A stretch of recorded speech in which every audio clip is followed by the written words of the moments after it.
téléspectateurs de la région de Ségou, merci de cette confiance renouvelée au programme de Renouveau TV. Bienvenue dans votre émission Les Grands Jurys. Vous l'aurez compris, nous recevons ce soir pour vous le président du Congrès d'initiative démocratique SNID Faso Yiriwaton, Maître Moutaka Tall, membre du comité stratégique du M5 RP, est notre invité de ce soir. Maître, merci de cette énième comparution devant les grands jurys. Merci beaucoup. Comparaître souvent devant un jury n'est pas une bonne réputation. Mais enfin, je suis là, avec plaisir. Juste avec moi pour mener ces débats, Abdraman Keita du journal Les Témoins. Bonsoir Abdraman. Bonsoir. Eladji Chana Takiou, le procureur Takiou, hein, ou le doyen des juges. Eladji Chana Takiou. Je préfère le doyen, les doyens des juges. Même si le procureur. Il est beaucoup procureur. Il a l'allure d'un procureur. Doyen des juges, puisqu'il n'a aucune sagesse de doyen des juges.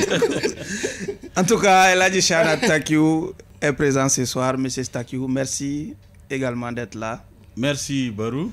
Et je suis Oumar B. Sidibé pour ceux qui nous suivent sur d'autres canaux, en l'occurrence la radio Renouveau FM ou la 98.1 FM. Encore une fois, bienvenue à toutes et à tous. Mettre déjà une observation sur la composition du jury.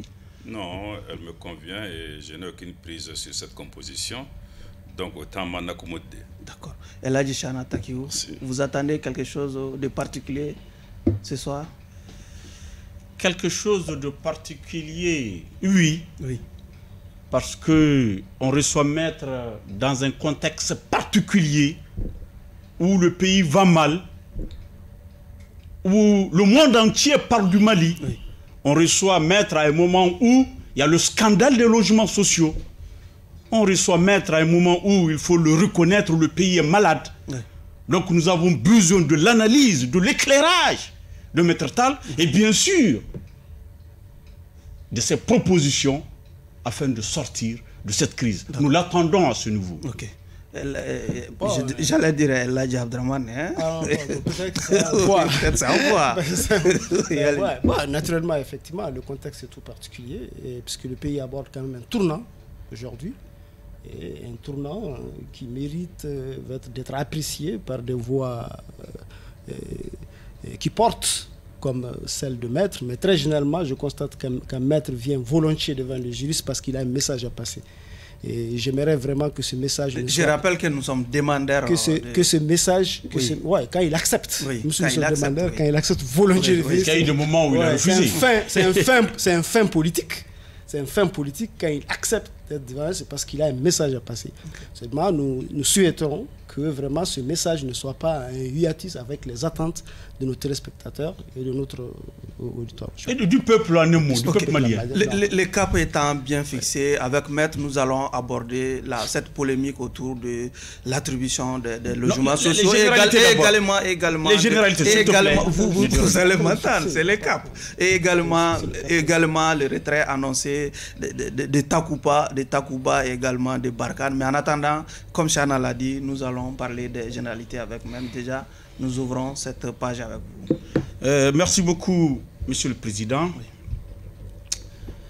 Maître Moutaka Tall, je pense dans une dizaine de jours, il y aura les sacrifices du 40e jour du décès d'Ibrahim Boubacar Keïta. Vous avez été un de ses proches collaborateurs pour avoir été avec lui à Espoir 2002, premier vice-président de l'Assemblée nationale au moment où Ibeka était président de l'Assemblée nationale. Vous avez géré beaucoup de choses avec lui. Et plusieurs fois ministre. Vous avez été ministre d'Ibeka plusieurs fois. Vous le connaissez, vous le pratiquez. Qu'est-ce que vous retenez de l'homme? Je vous remercie beaucoup pour cette invitation. Oui. Je l'ai accepté volontiers. Je n'avais aucune envie de me débiner en raison précisément de l'abondance et de la difficulté du moment. Il faut avoir le courage de s'exprimer quand il faut. Il faut parler à bon escient, ne parler que quand c'est utile. Je suis aujourd'hui à vous. Vous savez, je reste toujours plein d'émotions quand on parle d'Ibrahim Boubacar Keïta. Nous avons eu je l'ai souligné, un compagnonnage politique, une adversité politique, mais jamais nos relations humaines n'ont été prises à défaut. On le sait très peu. Nos relations en dehors du public étaient des relations fraternelles. Je le considérais comme mon beau-frère et ce n'était pas que des mots. Son épouse Ami m'a vu naître et grandir. Nous étions dans la même rue à moins de 50 mètres l'un de l'autre. Moi, j'étais tout jeune. Elle était l'amie de mes aînés. Nous sommes à Ségou, hein? À Ségou. Oui. À Ségou. Nos papas étaient des amis, des vrais amis. Ami, c'est plus à dire plus d'une fois. Vous savez, moi, j'ai porté Bamountaga sur mes genoux. Ce n'était pas faux. Donc, j'ai été choqué par le rappel à Dieu d'Ibrahim Boubacar Keïta. Mais c'est la volonté d'Allah subhanahu wa ta'ala. J'ai participé aux funérailles, j'ai prié autant que je pouvais. Et je garde de l'homme, au plan humain, un très bon souvenir. Au plan politique, je l'ai dit, avant de venir à Espoir 2002, il a été Premier ministre quand je faisais fonction de chef de l'opposition politique. Ça a été très difficile. C'était les premiers moments, les premiers pas de la démocratie au Mali. Des accrochages qui sont restés dans les annales politiques et parlementaires du Mali. Je voudrais juste dire, sauf si vous voulez poser d'autres questions, que je continue à prier pour le repos de son âme. Est-ce que vous regrettez aujourd'hui d'avoir contribué à la chute déjà de son régime? Je l'ai dit, nous avons eu des relations humaines parfaites qui ont résisté à tout. Nous avons eu un compagnonnage politique, nous avons eu une forte adversité politique. J'ai contesté son régime, j'ai assumé cette contestation. Il n'y a aucune raison pour que je la regrette aujourd'hui. Okay. Ouais, tout ce que vous dites aurait pu quand même apparaître dans un communiqué tel qu'on l'a vu. Beaucoup de communiqués ont afflué à l'annonce de son décès. Est-ce que le SNID fait partie ou du moins le M5 font partie des... Je m'exprime par différents canaux. Le principal étant ma page Facebook. C'est quand même un homme d'État. À 16h, j'ai annoncé que je venais ici. Je suis à près de 11 000 vues.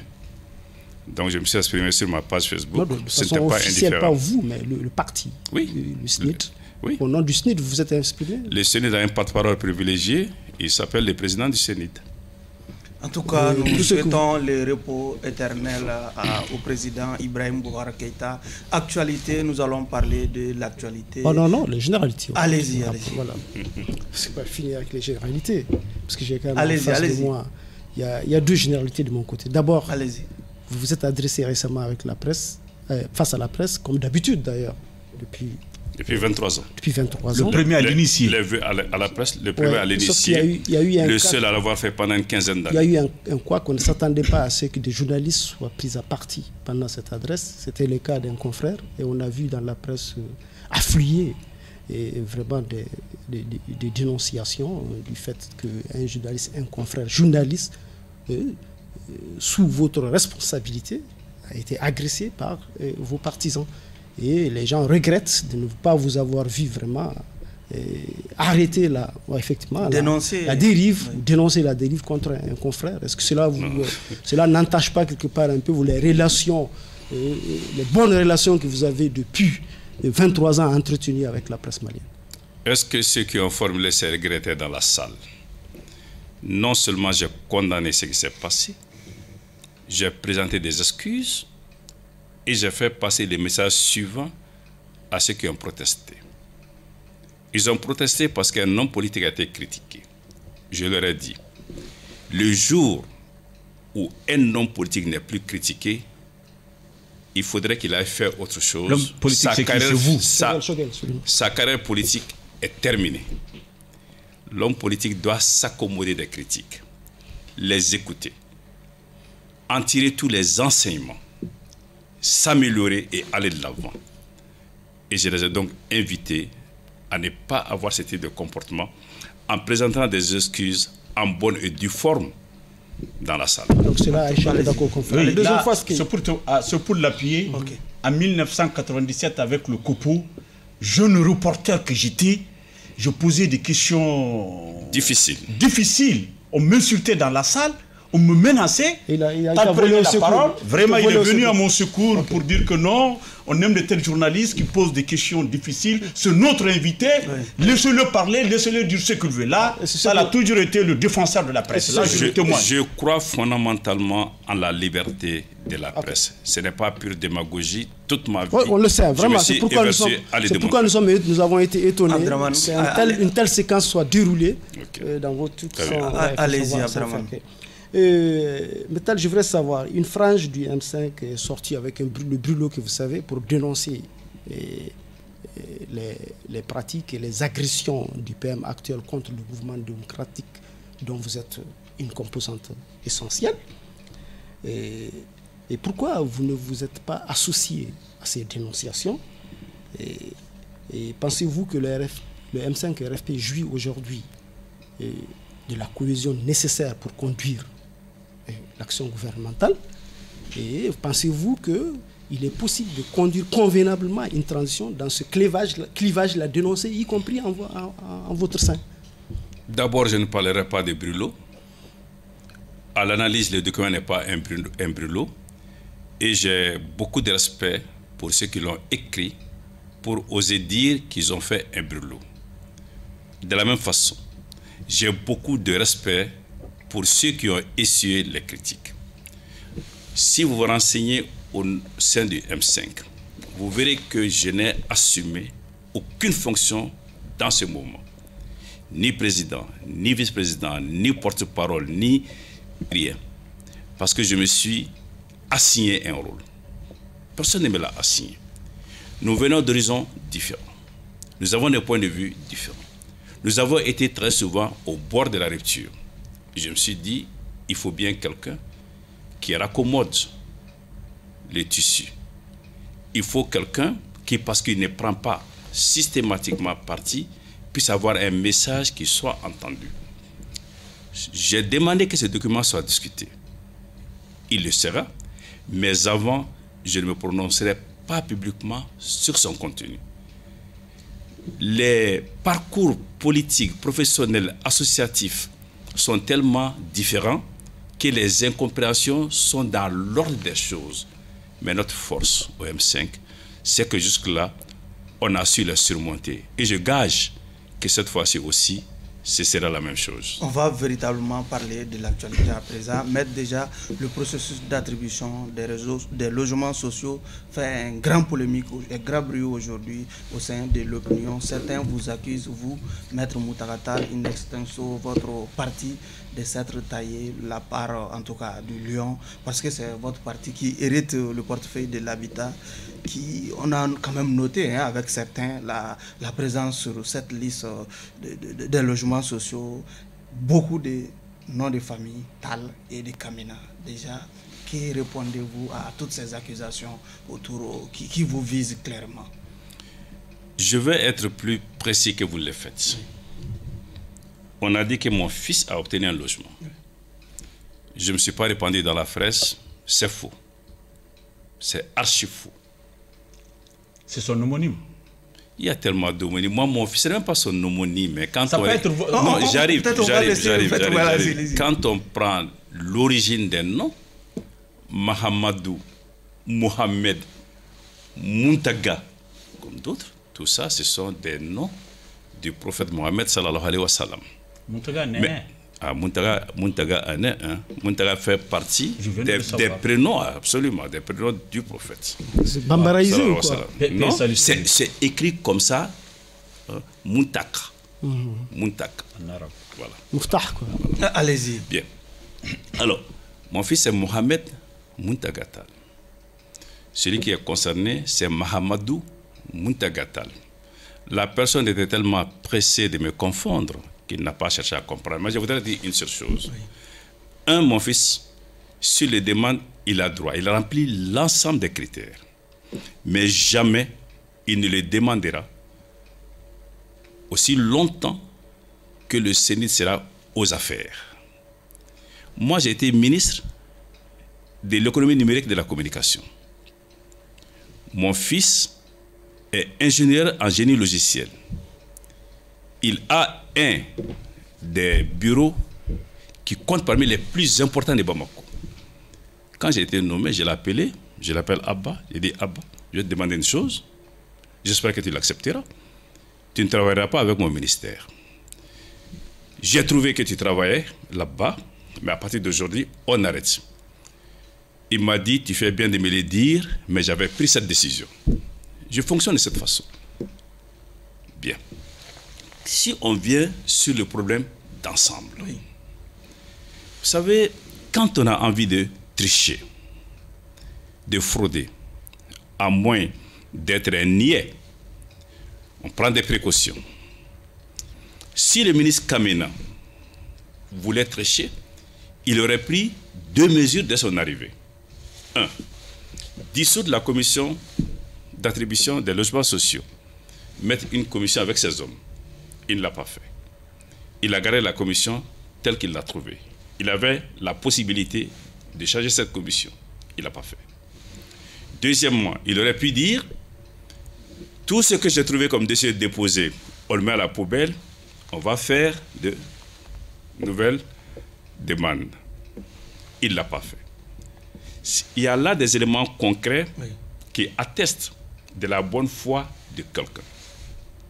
Dès que le problème s'est posé, alors même que ça ressemble plus à un tourbillon dans un verre d'eau qu'à un scandale, il a dit, en accord certainement avec les hautes autorités, parce que tout ce qu'il fait, il est fait sous l'autorité du chef du gouvernement et du président de la transition. Oui. Je suspends la décision d'attribution. 1. 2. Je dissous la commission d'attribution. Vous aurez remarqué que ce ne sont pas ces chefs hiérarchiques qui l'ont fait. C'est lui qui a signé cette décision. Cela veut dire quoi? Que la transition à laquelle il appartient, à laquelle nous appartenons, tient compte de chacun.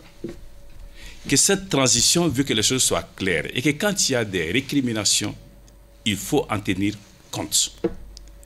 À partir de ce moment, il a annoncé des enquêtes. Moi, je suggère que nous attendions le résultat de ces enquêtes pour nous prononcer. Parce qu'il ne sert à rien d'aller dans des extrapolations avant même que l'on sache exactement ce qui s'est posé. Mais reconnaissons ensemble que les actes qui ont été posés sont nouveaux dans la gouvernance au Mali. Le ministre qui dit « il se peut que mes services se soient trompés », je recule, je vais voir ce qui s'est passé et j'en tirerai les conséquences. Allez-y, Chana. Maître, vous dites que ce qui s'est passé est nouveau. Oui, c'est nouveau parce que pour la première fois, des gens qui n'ont jamais postulé se sont vus attribuer des logements sociaux. C'est nouveau parce qu'il y a beaucoup de Kamena. Kamena, le nom de famille du ministre, ils sont nombreux sur la liste. Le nom de famille de Tal, sont nombreux sur la liste parce que le ministre de votre parti, c'est vraiment nouveau, monsieur le ministre. Je vais vous dire... Et sur les colonnes, il y a comme. Oui. Quand vous déposez une liste, on dit commune 1, oui. Commune 2, commune 3, commune 4, commune 5. Mais il y a des gens qui n'appartiennent à aucune commune qui ont déposé des listes. Comment est-ce que cela pourrait se passer? C'est vraiment une première dans la gouvernance du Mali. Je vais vous dire quelque chose. Ce que nous disons est enregistré. Il restera dans les journal. Je n'ai pas déposé, je n'ai pas soutenu, je ne connais pas la plupart des tals qui sont concernés.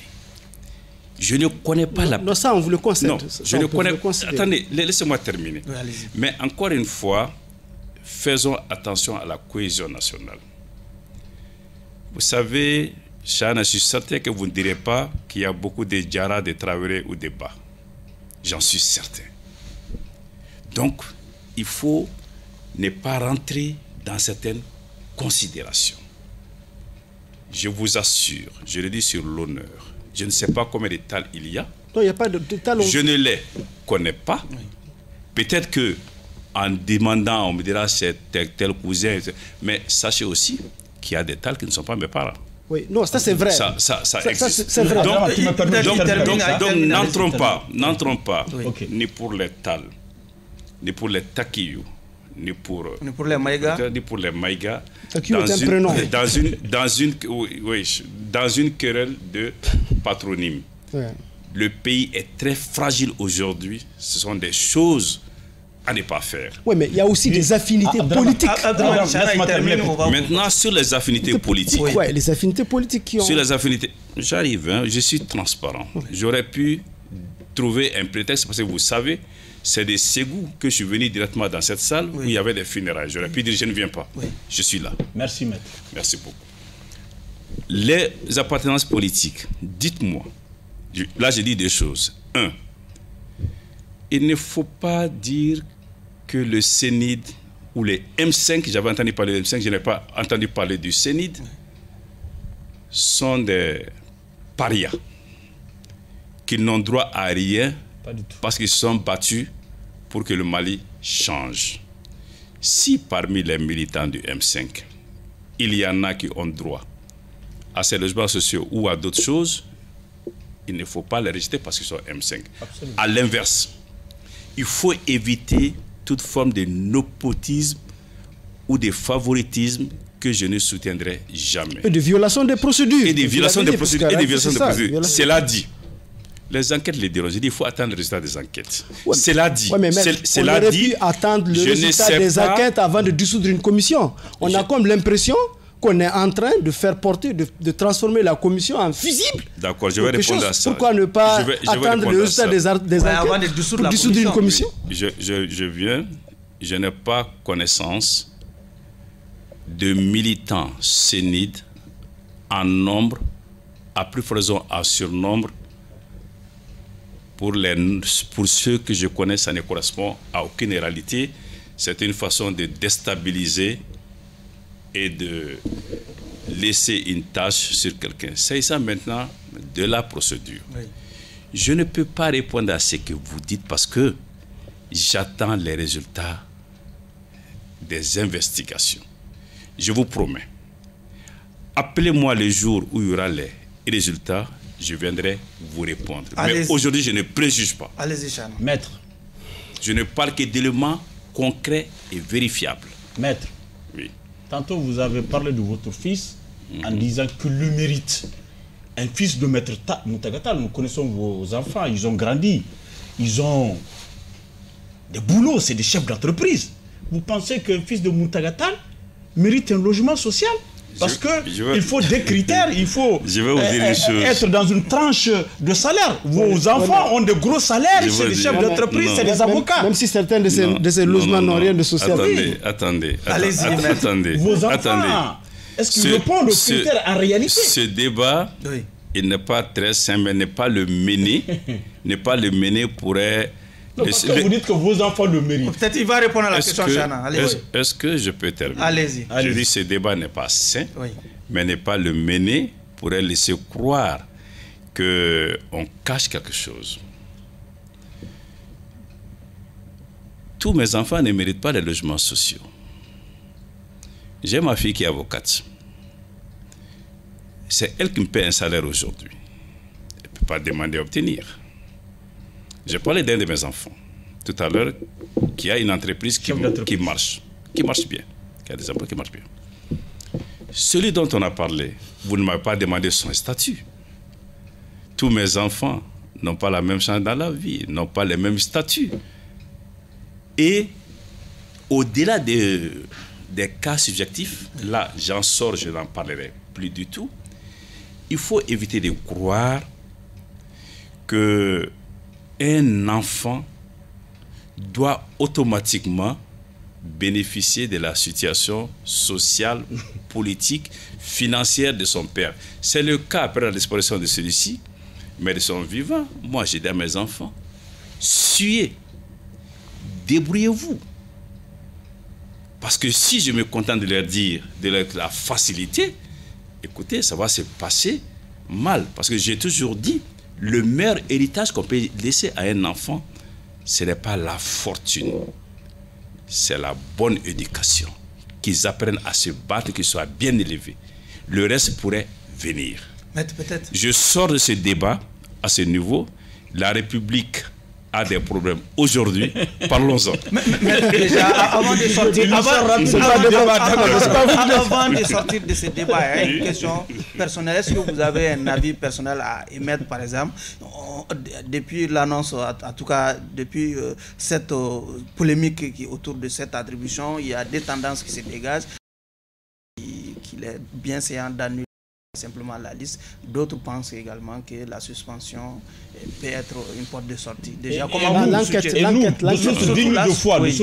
22 septembre a titré aujourd'hui que le président Assimi Goïta ordonne l'annulation de la décision. Mais s'il le fait, je saluerai sa décision d'ordonner des enquêtes. S'il doutait de son ministre, il aurait demandé à son premier ministre de dissoudre la commission, de dissoudre, de suspendre la... Mais tout cela... Il remanier le gouvernement. Oui, même, il en a le pouvoir. Bon. Mais nous n'en sommes pas là aujourd'hui. Vous savez, l'honneur d'un homme compte. Surtout quand l'homme pose des actes dès sa prise de fonction qui vont quand même dans le sens de la responsabilité et de la transparence. J'ouvre une parenthèse pour dire, vous avez parlé de plusieurs caméras, moi j'en ai vu un. Il en était à sa troisième demande. Ah, vous en savez quelque chose? Ah, c'est Kamena, oui. J'ai demandé, j'ai dit qui est ce Kamena? Ce n'est pas son frère, ce n'est pas son fils. Il n'a pas d'enfant en âge d'obtenir un logement social. Ça, c'est une information grand jury. Hein? Oui. Non, ça ne correspond pas, ce n'est pas vrai. Okay. Tous ces enfants sont petits. D'accord. Mais c'est un cousin. C'est possible. Peut-être qu'il le mériterait même. Qu'il est mérité, voilà. Donc, vraiment, ce n'est pas vrai. Je le dis ici, ce n'est pas vrai. Mais écoutez, je vais vous dire une chose. Oui. Honnêtement, j'ai dit ce qu'il fallait être dit pour cela. Je ne suis pas sûr qu'on puisse me dire tu as éludé une question. Franchement. Oui, d'accord. Oui, mais maître, il faudrait qu'on parle des problèmes. Vos camarades du M5, comme tous les citoyens, ont droit d'obtenir. Mais vous n'êtes pas intrigué par les proportions dans lesquelles les logements sociaux ont été distribués? Vous parlez des proportions. Si je vous dis tout de suite, donnez-moi 5 noms, vous serez incapable de le faire? Bon, si pourtant... alors donnez-moi 5 noms, je vous mets de donner 5 noms. Mais on a pris connaissance de gens qui n'ont pas... On peut vous en donner, sur place. J'ai pris connaissance de gens du M5 qui n'ont pas nié avoir été bénéficiaires ensemble. Abdelkader Maïga a nié publiquement, solennellement et de façon véhémente que ce n'est pas lui, c'est une question d'homonymie. Non, c'est bien lui. C'est-à-dire on a donné des noms sans informer les intéressés. C'est ça le problème. Comme là. Des gens qui ne sont d'aucune commune. On a des noms de noms. Les intéressés ne sont pas au courant, ils n'ont pas été informés et leur nom est sorti sur la liste. C'est pourquoi les gens se demandent. Vous croyez vraiment à cette fable? Je crois jusqu'à preuve du contraire. Non, Chana, vous êtes trop expérimenté. J'ai dit jusqu'à preuve du contraire que ce Abdelkader Maïga est bien celui-là, jusqu'à preuve du contraire. J'ai dit bien. Alors, parce qu'il fait partie même des Maliens de l'extérieur, n'est-ce pas? Hein? Ça, je pense qu'il fait partie, parce qu'il y a des gens qui résident à Bamako qui sont dans le quota des Maliens de l'extérieur. Nous avons vu tout ça. Oui. En tout cas, il y a eu des failles. Il y a eu des failles, monsieur le président. Les responsabilités sont à situer. Il y a eu des faiblesses. L'enquête est déjà ouverte. Il y a eu des manquements. Donc nous attendons tous l'enquête. Je pense qu'il sera rendu public pour avoir un jugement net. S'il n'y avait pas de présomption d'irrégularité, il n'y aurait pas d'enquête. Merci, maître. On sort de ce dossier. Il n'y aurait pas d'enquête. Maintenant, ce que je dis, c'est qu'il est salutaire qu'un ministre s'installe, ne dissolve pas une commission, ne demande pas qu'on dépose une nouvelle liste, dissout et suspend une décision. Encore s'il en avait le choix. C'est tellement bien de laisser quelqu'un terminer, surtout quand vous l'invitez. Voilà. Donc, de suspendre une décision, de dissoudre une commission et de mettre en place un processus d'enquête. Tous ceux qui sont de bonne foi doivent attendre les conclusions de cette enquête. Okay. Mais déjà, les signaux sont forts et importants. Et quelle proposition vous avez à ce niveau? Pas seulement pour le ministre, mais pour le gouvernement de transition et pour le président de la transition. Le message est clair, il est univoque. En attendant, les autorités françaises viennent de décider de la fin de l'opération Barkhane ici au Mali. Une bonne ou mauvaise nouvelle pour le Mali, maître? Vous savez, dans ma profession de foi de 2013, que j'ai repris en 2018, parce que je n'ai pas été là en 2013, mais en 2018, j'ai commencé par une conviction forte. La sécurité d'un pays ne se délègue pas. Elle s'assume. Ceci reste une conviction très forte chez moi. On ne peut pas déléguer sa sécurité. Ce qui ne veut pas dire qu'on refuse toute forme de collaboration pour une sécurité.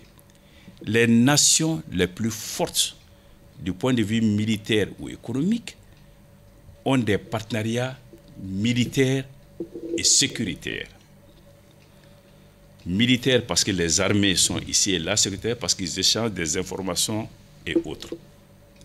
Donc, nous avons eu malheureusement au Mali à déléguer notre sécurité. Si on décide de la reprendre et de l'assumer, ce ne serait pas pour moi des propos de circonstances, mais ça rejoint ma conviction la plus profonde que j'ai énoncée il y a déjà une décennie. Cependant, je ne suis pas de ceux qui renient le passé ou qui insultent l'avenir. Parce que vous savez, même avec la situation qui est en train de se dessiner,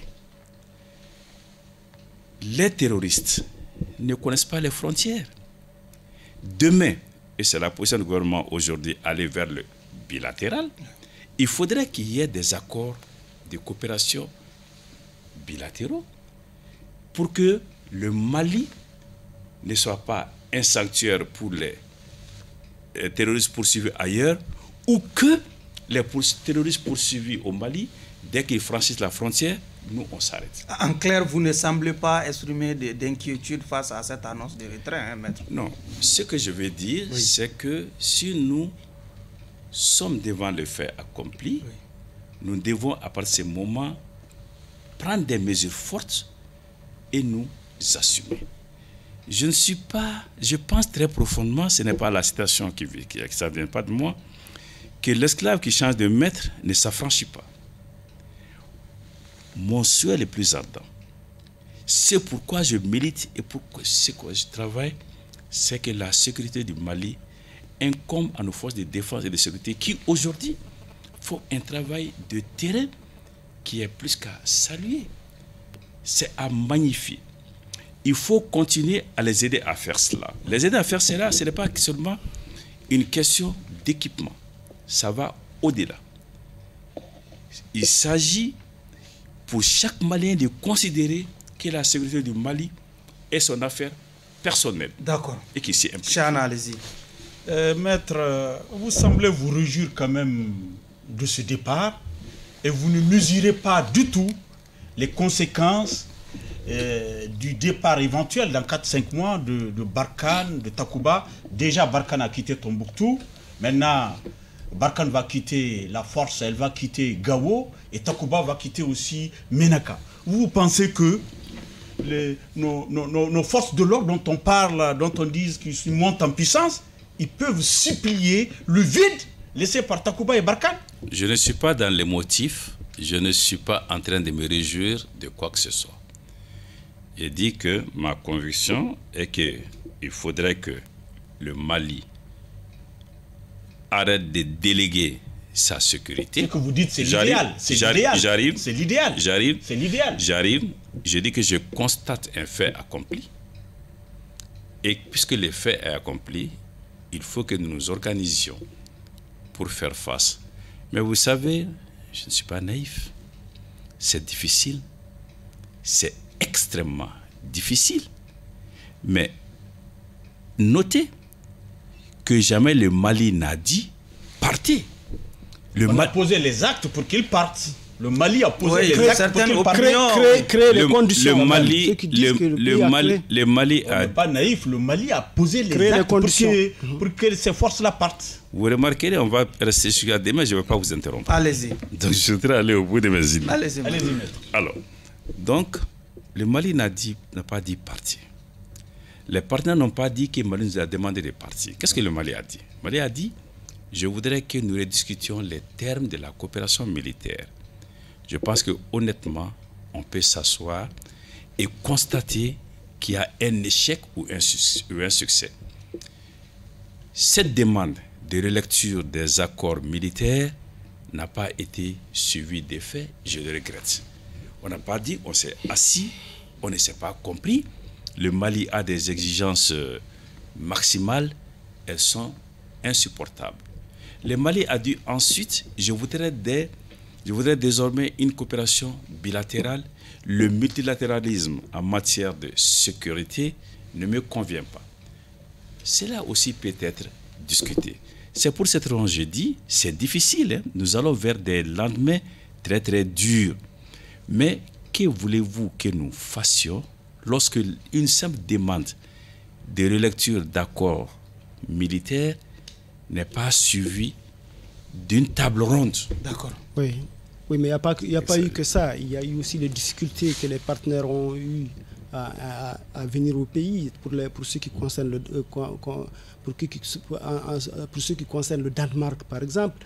Il y a eu des restrictions par rapport au survol même des drones de certaines zones et au-delà. Il y a eu tout ça. Il y a aussi ces sentiments nationaux quelque part entretenus lors des marches organisées par le pouvoir lui-même, où on brandit quand même des trucs anti-français, où on demande à la France de dégager. Il y a tout ça. Je pense que ça aussi fait partie des choses qui ont joué dans la balance. Oui. Mais là n'est pas le problème, maître. Vous avez dit ici que vous ne voudrez pas que la sécurité d'un pays soit déléguée, mais à l'évidence, il est établi depuis l'intervention d'abord du ministre des Affaires étrangères russe, Lavrov, ensuite du président russe lui-même, c'est que Wagner, une compagnie paramilitaire de défense, se trouve ici au Mali. Qu'est-ce que vous en pensez? Est-ce que vous vous réjouissez de la présence de Wagner dans le pays, alors même que vous êtes quand même un homme attaché aux droits humanitaires que je connais, vu vraiment la réputation de Wagner dans certains pays où il a eu déjà opéré avec des violations des droits de l'homme et autres? Comment vous percevez, comment accueillez-vous la présence de Wagner au Mali? Je vous ai écouté attentivement. Donnez-moi quelques minutes, écoutez-moi attentivement sans m'interrompre. Allez-y. Bien. Vous savez, moi, je suis avocat, mais j'ai plutôt étudié les droits internationaux publics, c'est-à-dire la diplomatie. Et je crois tellement en la diplomatie que je me dis, tant que les diplomates ne se sont pas réunis pour constater un désaccord insurmontable, il ne faut pas poser certains actes. Je constate simplement que les demandes de relecture de l'accord de coopération, du bilatérisme n'ont pas été suivies de discussions franches et approfondies, je le regrette. Et je suis convaincu que si les diplomates avaient été appelés à jouer leur rôle, on se serait retrouvé dans une situation qui n'est pas celle que vous déplorez aujourd'hui. S'agissant de Wagner, il y a... Nous ne déplorons pas, on constate. Bon, que vous constatez.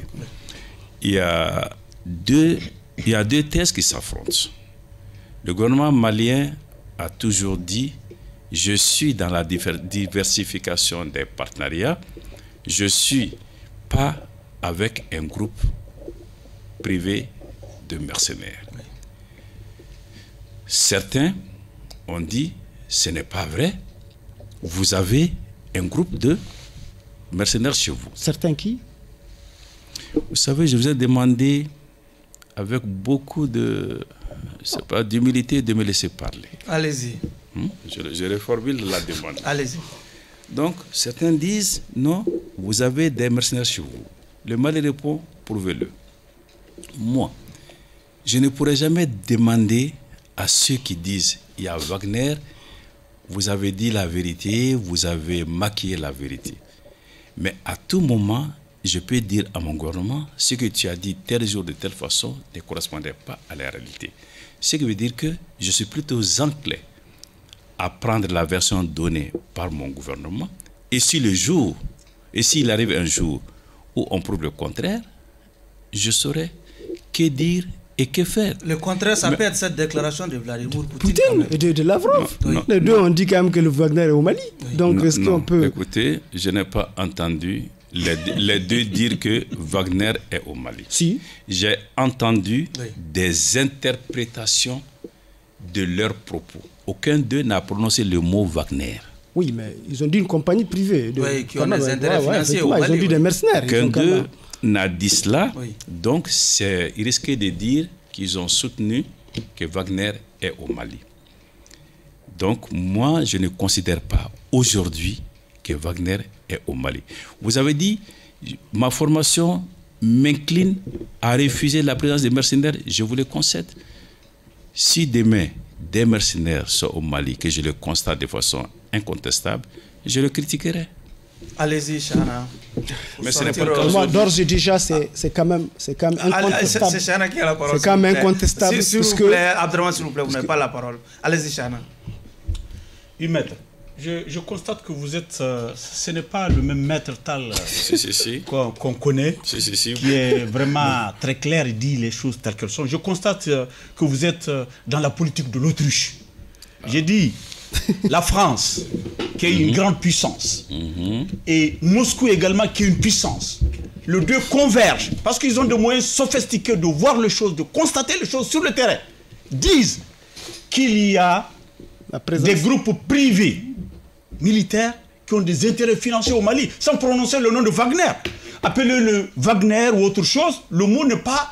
Wagner n'est pas le problème. Mais il y a des sociétés, des compagnies, ou appelez-le ce que vous voulez, russes privés qui opèrent ici au Mali. Et Poutine l'a dit, et vous refusez aujourd'hui de le reconnaître. Ça, c'est pas Maître Muntagata que nous avons toujours connu. Je vais vous dire une chose. Maître Muntagata que vous avez connu n'est jamais dans les excès, n'est jamais là pour dire tout est blanc ou tout est noir. Mais les faits.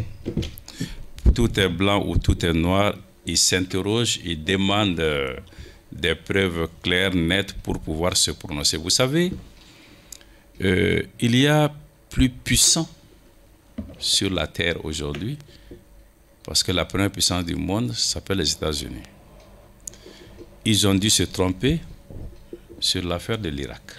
Ça, c'est fait exprès. C'est deux choses différentes, mais ne vous éloignez pas. C'est le discours d'Abdoulaye Diop. Je ne vais pas aussi loin que vous. Oui. Je considère qu'ils ont pu se tromper sur l'affaire de l'Irak. Donc, si ce précédent existe, moi, j'attends des preuves incontestables. Et je vous dis, le jour où il y aura des preuves incontestables, je dirais que l'utilisation des mercenaires n'est pas une bonne chose. Mais personne ne peut dire aujourd'hui qu'il y a des preuves incontestables. Ce dont vous parlez s'appelle peut-être en droit, vous le savez autant que moi, c'est des indices que les gens prennent. Mais l'indice n'est pas la preuve. Attendons la preuve. Attendons la preuve. Ne rentrons pas dans des... Oui, d'accord. D'accord, maître, on vous concède ça. D'accord. On vous concède cela. Mais comment interprétez-vous le fait que Vladimir Poutine dise qu'un État russe n'a rien à voir avec les forces russes qui sont présentes ici, au Mali? Comment interprétez-vous ça? Donc ça veut dire qu'est-ce que nous sommes en train de négocier ici au Mali avec un État? Je ne suis pas sûr ce que j'ai entendu que correspondent à la façon dont vous interprétez les choses. Je n'interprète pas, je vous ai dit textuellement ce que j'ai entendu. C'est que l'État russe n'a rien à voir avec ceux qui sont présents ici au Mali pour le compte de la Russie. Oui, vraiment, en réalité, ceux qui ont des intérêts financiers, il a dit, particuliers. Oui. Et qui traitent même jusqu'à avoir des marchés d'extraction minière et au-delà. C'est tout cela qui a été dit. Et je précise on n'a pas. Mais c'est-à-dire, ça c'est ce qu'on a dit. Mais quand même, c'est des gens qui ont des intérêts privés. Il a bel et bien dit ça clair et net comme ça. Oui. Je précise qu'Abdraman par russe. Non. J'ai entendu ça. On va laisser. J'ai entendu ça en russe de Lavrov bien avant. Depuis que Lavrov était aux Nations Unies, oui. En même temps que le Premier ministre malien, il a fait une conférence de presse où il a dit en russe. Ensuite, j'ai entendu Poutine même le confirmer. Et Maître nous dit que jusqu'à présent, lui ne croit pas, ça reste au stade d'indice. Maître ne parle pas russe comme vous. Allez-y. Poutine l'a dit, ça a été traduit en français. Allez-y, Maître. Vous savez, moi, je ne sais pas sonder les cœurs et les reins. Je m'en tiens à ce que je vois, à ce que je touche. Je sais que Abdraman est un très bon russophone. Je sais que Chahana est quelqu'un de très bien informé. Il parle de contrats miniers. S'il l'amène pour le traduire en bon français, je vais le suivre dans leur logique. Mais j'attends des preuves. Bon, dans l'immédiat, oui. Et quelle alternative selon vous s'offre au Mali dans l'immédiat avec le départ oui. Des forces françaises? Dans l'immédiat, comment voyez-vous pour qu'on ne retourne pas à la situation hantée, puisqu'ils sont venus quand même pour libérer un pays, et quand le pays était occupé de s'évader jusqu'au-delà, jusqu'aux confins de l'Algérie. Quelle alternative s'offre à nous pour qu'on ne retourne pas à la situation hantée? Vous savez, avec des personnalités aussi pugnaces que vous, tous les mots doivent être bien choisis. Je vous ai dit que pour ce qui me concerne, je ne renie pas le passé, je n'incite pas l'avenir. Le Mali a travaillé avec les forces françaises, qui sont encore là d'ailleurs, il n'y a que des annonces aujourd'hui. Le gouvernement du Mali dit, je veux continuer à travailler avec tous ceux qui veulent le faire avec moi de façon sincère, mais je vais le faire dans le bilatéralisme. Moi, ce que je propose aujourd'hui, c'est que ces accords bilatéraux, très rapidement, soient concrétisés et que cette coopération continue dans un cadre juridique nouveau. Parce que je vous l'ai dit, les terroristes, ils ne s'arrêtent pas aux frontières. Le Mali ne peut pas rester isolé pour combattre efficacement les terrorismes. Les autres pays ne peuvent pas combattre efficacement les terrorismes si le Mali devient un sanctuaire. Donc nous sommes obligés de coopérer. C'est dans cette voie qu'il faut y aller. Et que d'une négociation avec les terroristes. Vous aurez la parole après. D'une négociation. Oui, Chahana. Vous ne craignez pas le statu quo hanté, surtout avec ce qui se passe à Tessit, cercle d'Ansongo, région de Gao? Première question. Deuxième, le Mali, il compte sur quoi? Quel poids? Sur quoi pour que le Mali puisse en imposer à la communauté internationale? Chahana, je ne suis pas un doux rêveur. Je l'ai dit, la situation, elle est extrêmement difficile.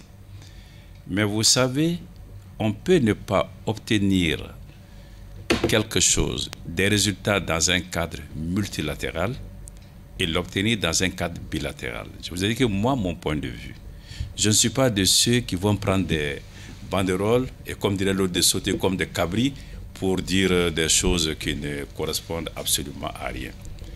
Il faut garder comme la France froide. Dégage. Il faut garder la tête froide et savoir que si demain, les États-Unis d'Amérique décident de s'isoler de l'Amérique du Sud, de l'Australie, de la Grande-Bretagne, de l'Union européenne, les États-Unis cesseront d'être la première puissance du monde pour être la 15e ou la 20e, je ne sais pas trop. Donc le monde aujourd'hui ne peut pas s'accommoder d'un État isolé. Donc nous devons travailler très rapidement à outiller notre diplomatie ou à renforcer notre diplomatie. Je pense qu'il y a déjà des outils pour que ces accords bilatéraux voient rapidement le jour et que nous continuions à coopérer avec l'ensemble des pays qui seront disposés à travailler et à accompagner notre pays. Maître, aujourd'hui, rien ne va plus entre le Mali et la communauté internationale. Et le point d'achoppement, c'est la présentation d'un calendrier électoral acceptable ou même raisonnable. Déjà, les assises nationales ont demandé, en tout cas, une prorogation qui peut aller jusqu'à 5 ans ou même 4 ans. Où est-ce que vous vous situez par rapport à ces propositions? Non. nos difficultés avec la communauté internationale, pour moi, je raisonne en 4 points. Le premier point pour moi, c'est que tous nos partenaires, sans exception, sont tenus de respecter l'indépendance et la souveraineté du Mali, la dignité des Maliens, les Maliens tout court et les autorités du Mali. Les mêmes obligations pèsent sur le Mali à l'égard des autres pays. Ça, c'est le premier point. Le second point pour moi est que nous faisons l'objet aujourd'hui des sanctions. Quels que soient les qualificatifs que nous pourrons donner à ces sanctions, elles sont contre-productives. Elles frappent tout naturellement les couches les plus défavorisées. Et ces sanctions-là risquent de donner plus d'allant, plus de force aux terroristes. Parce que le terrorisme s'abreuve, selon moi, à 3 sources principales. L'ignorance, je ne dirais pas dans l'alphabétisme, l'ignorance, des gens qui pensent qu'ils connaissent le Coran lorsqu'ils n'en savent que dalle. La pauvreté, l'extrême pauvreté, et le sentiment de ne pas être connu et respecté dans ses convictions les plus intimes. Oui. Donc aujourd'hui, on risque de renforcer les terroristes avec ces sanctions. Je pense qu'il faut y penser sérieusement au moment où aujourd'hui le terrorisme s'étend vers le golfe de Guinée. Mettre en clair, qu'est-ce que le Mali doit faire pour aller dans le sens de la liberté? Troisièmement, à partir de ce moment, le Mali doit négocier, continuer à négocier les délais pour la transition. Nous sommes dans une famille, la famille ouest-africaine, la famille CEDEAO. Même quand on a raison dans un conflit de famille, quand on quitte la famille, ça pose un problème.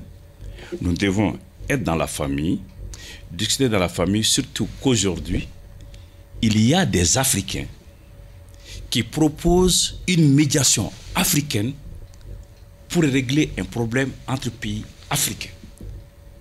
Ma proposition, c'est qu'il faut emprunter résolument cette voie pour que le Mali, la même chose, reprenne toute sa place. Parce qu'il est bien de dire, nous avons été grands. D'accord. Moi, je veux que nous restons grands. Allez-y, Chana, pour votre et dernière que nous soyons question. plus grands demain. Maître, Pour votre dernière vous question, avez oui. fait une proposition, celle de l'Union africaine, derrière laquelle il y a l'Algérie. Oui. Et vous avez dû entendre Macky Sall, président de la Commission de l'Union africaine, qui a dit très clairement que le dossier du Mali est un dossier CEDEAO. C'est un dossier CEDEAO. L'Union africaine intervient subsidiairement. Le président de la Commission de l'Union africaine l'a dit très clairement. Donc, au lieu d'aller très loin là, il faut revenir au niveau de la CEDEAO. C'est là où on peut trouver la solution. La porte d'entrée et de sortie pour tous les pays membres de la CEDEAO est la CEDEAO. Et toute la communauté internationale s'aligne sur les positions de la CEDEAO. Mais une chose est d'être membre de la CEDEAO, une autre chose est pour la CEDEAO de se saisir d'une idée lancée par des personnes de bonne foi qui veulent... Elle n'en veut pas. Non, attendez, non. Vous savez, moi je considère que vous tirez des conclusions quelquefois hâtives de ce que... Moi j'ai écouté attentivement le président Macky Sall. Je suis certain que son souhait le plus ardent est que nous sortions de cette solution pour renouer avec la normalité. Il a rappelé un principe qui est vrai, c'est la CEDEAO la porte d'entrée. Mais il n'a pas dit, nous ne voulons pas d'autres propositions. Okay. On ne peut pas être fermé à des propositions constructives. Maintenant, par rapport à la CEDEAO, maître, oui. La CEDEAO a été très claire. La CEDEAO a demandé au Mali de laisser les réformes politiques et institutionnelles et de s'attaquer aux réformes électorales. Vous, lors de la conférence de presse que vous avez animée récemment, vous avez déclaré que la transition ne sera pas que électorale. Oui. Elle sera une transition qui va faire les réformes. Donc, oui. Vous avez une thèse qui est à l'antithèse de celle de la CEDEAO. Absolument. On va répondre à la question en une minute. La question, oui, il a une thèse qui est à l'antithèse, qui est à l'antipode de celle de la CEDEAO. Comment concilier les deux thèses? Okay. En une minute. Comment concilier les deux thèses avec nos partenaires, nos frères de la CEDEAO, identifier les tâches essentielles qui ne peuvent pas être différées. En face de chaque tâche, voir ce qu'il faut faire et dans quel délai. Et sur cette base, convenir d'un temps acceptable par tous. Moi, je ne suis pas de ceux qui disent qu'il faut faire toutes les réformes. À défaut de faire toutes les réformes, il faut poser les jalons, de façon à ce que ce qui peut nous empêcher de retomber dans les travers que nous connaissons aujourd'hui ne soit plus que ce soit de façon irréversible. Abdraman pour... Cette proposition, nous l'avions faite en août, septembre 2020 déjà. C'est la meilleure façon de travailler. Okay. Il ne faudrait pas apporter des solutions prêtes à porter. Il ne faudrait pas imposer des choses. Il ne faudrait pas se mettre dans une carapace. En discutant encore une fois, on peut s'entendre sur les tâches incompressibles et sur les délais, et le Mali reprend toute sa place dans les concerts de nation. Effectivement, sur la question, j'ai vu que, effectivement, que vous soufflez un peu le chaud et le froid, puisqu'en même temps que vous plaidez pour la refondation, pour vous, vous avez une lecture différente de la refondation que ceux-là qui en sont les premiers tenants. Si vous voulez, je vais parler du Premier ministre qui parle de 5 ans pour refonder le pays, tout. Vous parlez de jalons. Et en même temps, vous dites qu'il faut avoir le courage de sentir, vous reconnaissez que ce sont des trucs qu'on ne peut pas exécuter en un seul mandat ou même 10 ans. Ça, je vous reconnais, je vous concède que vous êtes vraiment, la question vous êtes vraiment réaliste par rapport à ça. Mais est-ce que quand vous dites par ailleurs que les 5 ans ne sont qu'une base de négociation, est-ce que vous n'êtes pas en train de beaucoup plus vous battre pour un temps pour demeurer, pour prolonger, c'est-à-dire pour prolonger que pour autre chose. Okay. Au lieu de donner un contenu. Vous aurez remarqué que je n'ai jamais parlé ni de 5 ans, ni de 6 mois. Bon. Je dis qu'il y a un modus operandi qui permet de recenser les tâches qui ne peuvent pas être différées et de voir dans quel temps ces tâches-là peuvent être réalisées. Vous parlez de différences avec le gouvernement, vous avez même noté Choguel. Beaucoup de gens se sont essayés, je ne dirais pas à ce jeu, mais je vais dire une chose. Les premiers clubs de soutien au Mali ont été faits pour moi et à mon nom. Ceux qui l'ont fait, certains sont ministres, d'autres colonels, d'autres hauts magistrats, d'autres journalistes. D'autres journalistes. Et vous en connaissez beaucoup et vous savez que ce que je dis là correspond à la réalité. Moi, à la place qu'elle amène aujourd'hui, il ne s'agit pas d'applaudir à tout va. Il s'agit de dire, je pense que la meilleure façon de faire pour le Mali, ce qui est bien pour le Mali, c'est ceci. Okay. Pas en prenant les banderoles à temps pas. Non, c'est combien de temps pensez-vous, dans votre intime conviction, combien de temps pensez-vous qu'il faut, je vais le répondre à 5 secondes. Ouais, qu'il faut pour vraiment retourner à l'ordre constitutionnel. Je ne peux pas demander à nos partenaires de ne pas nous amener une solution prête à porter et énoncer une solution prête à porter. Listons les tâches, voyons le temps qu'il faut et entendons là-dessus en majeur et en responsable. Maître, à présent, et c'est possible. Le jury va se retirer pour procéder à la délibération. Nous sommes dans les secrets de la... Question très importante. Une petite question très importante. Je vous promets que je répondrai en 10 secondes. Allez. Oui, maître, depuis 30 ans, vous êtes sur la scène politique. On veut sortir de cette transition pour aller vers un ordre constitutionnel normal. Est-ce que vous gardez intactes vos ambitions présidentielles? Vous savez, moi je suis constant dans tout ce que je fais, dans mes convictions politiques, dans mes démarches politiques, dans mes amitiés politiques, dans mes amitiés personnelles. Dans ce que je fais, je reste constant. Malheureusement. Et je ne m'écarterai pas de cette constance en fonction des situations ou des opportunités du moment. Okay. Je reste droit dans mes bottes. Vous voulez toujours être président, maître?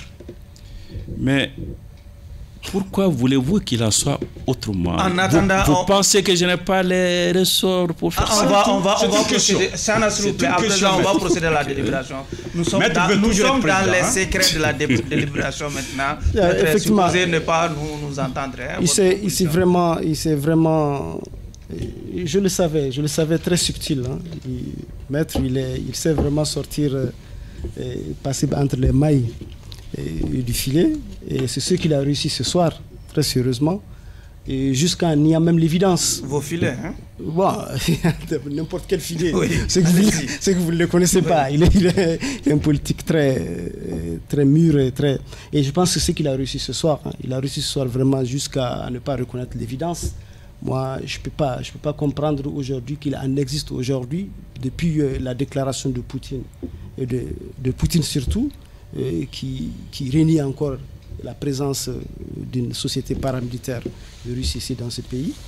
Et qu'à cela ne tienne, je constate aussi qu'il s'est illustré aussi en homme d'État, puisqu'il amène quand même des propositions de sortie des crises qui me paraissent quand même honorables, qui me paraissent aussi haut de gamme. Donc il reste, comme il l'a dit, un peu l'homme qu'il était. Qu'à cela, je propose vraiment qu'on le libère sous caution. Parce que, ouais, qu'on le libère sous caution, non pas le condamner sous caution. Je ne vais pas le condamner, mais je préfère vraiment, je voudrais quand même qu'il se soit un peu suspendu. D'accord.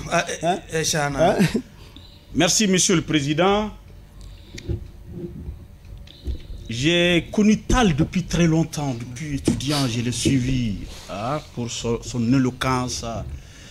Vous avez fait partie d'un club d'amis? Pas du tout, mais j'étais quand même sympathisant parce que j'avais un ami, une face impara, qui est aussi son ami. Donc j'étais ami, je suis ami à Tal. Je suis un ami à Tal. Ça aussi, je le revendique. Et je connais ce maître Muntagha Tall comme opposant politique. Je l'ai connu comme parlementaire. Je l'ai connu comme ministre. Maître a toujours eu un discours argumentatif, un discours convaincant. Mais très honnêtement, aujourd'hui, je n'ai pas retrouvé ce maître Muntagha Tall. Je reconnais qu'il marchait sur des œufs en raison de la situation particulière du pays, en raison du fait qu'il y a le scandale de logements sociaux dirigé par son ministre, par un ministre sunnite. Je reconnais le contexte particulier, difficile, dans lequel aujourd'hui il a été interrogé. Comme Abdraman l'a dit, ce qui m'a beaucoup touché, c'est le fait, ça c'est pas Maître Tall, de jouer à la politique de l'autruche, de refuser de reconnaître l'évidence. Il a parlé de l'exemple des États-Unis d'Amérique. Mais les États-Unis d'Amérique étaient en train de traquer un ennemi. Mais Poutine ne traque pas un ennemi. Poutine parle de ses compatriotes. Poutine reconnaît que ses compatriotes sont ici au Mali. Ils ont des intérêts financiers au Mali. Un grand maître, un grand leader politique, charismatique, droit toujours dans ses bottes. Aujourd'hui, c'est perdu. Il a refusé de reconnaître l'évidence. Ensuite, concernant les sanctions, Maître nous dit que les sanctions sont contre-productives. Que non, que nenni, Maître. Les sanctions ne sont pas contre-productives. Nous avons commencé à ressentir les sanctions à tous les niveaux. L'État ne vit qu'au minimum. L'État ne vit que 15% du budget seulement sont ouverts. Les prestateurs sont victimes. L'État lui-même est victime de la situation. Les sanctions sont loin d'être contre-productives, Maître. Concernant les logements sociaux, nous serons obligés de rendre l'antenne. Non, concernant les logements sociaux, Abdraman l'a dit. Maître, il est subtil, il est fin. Il y a des évidences à ce niveau. Il s'est mis derrière la commission qu'on a mise en place pour pouvoir clairement s'afficher. Ça, c'est une question de principe. Il peut être compréhensible à ce niveau-là. Concernant Takuba et Barkhane qui vont quitter, je constate aussi que Maître n'a pas mesuré la gravité de la situation. Parce qu'on fait partir des forces étrangères. Maître dit qu'on ne sous-traite pas sa sécurité. Mais nous sommes en train de la sous-traiter par ailleurs avec les milices russes. On fait partir les forces européennes pour travailler avec les forces russes. Je pense très honnêtement que je ne suis pas satisfait aujourd'hui de la prestation de Maître Muntagha Tall que j'ai toujours connu, droit dans ses bottes, clair, convaincant. Je n'ai pas retrouvé ce même Maître Muntagha Tall. Je vous demande de le condamner pour la première fois. En attendant que Chana retrouve le Muntagha Tall d'antan, je préfère m'aligner derrière la proposition d'Abdraman pour mettre peut-être l'affaire en délibéré en attendant d'y voir clair. Maître Tall, votre... Vous savez... Vous mettez l'affaire en délibéré ou vous mettez derrière ma proposition? Oui, votre proposition va un peu dans ce sens. Je dois dire que je suis venu avec mon baluchon, pensant que j'allais être condamné.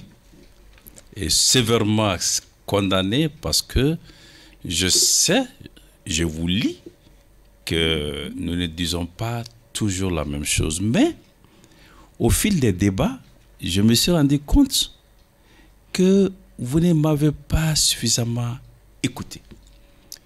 Et que sur nombre de questions, sous des apparences de divergence, nous disons à peu près la même chose. Parce que quand je reprends le récapitulatif maintenant, vous avez contesté beaucoup de choses que j'ai contestées. Vous avez affirmé beaucoup de choses que j'ai affirmées. Je pense qu'il y a... Maintenant, s'agissant de la politique de l'Autriche, non. Les divergences, je n'ai pas dit ce que vous souhaitiez m'entendre dire. Vous avez 10 secondes.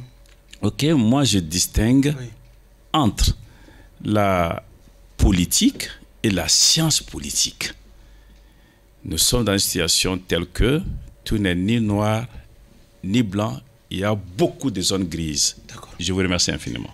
Ainsi prend fin ce numéro de votre émission Grand Jury qui recevait comme invité le président du Congrès d'initiative démocratique Séné du Faso Iriwaton, Maître Moutagatal. Il est également membre du comité stratégique du M5 RFP. Merci à vous de nous avoir suivis et à un autre numéro de votre émission Les Grands Jurys.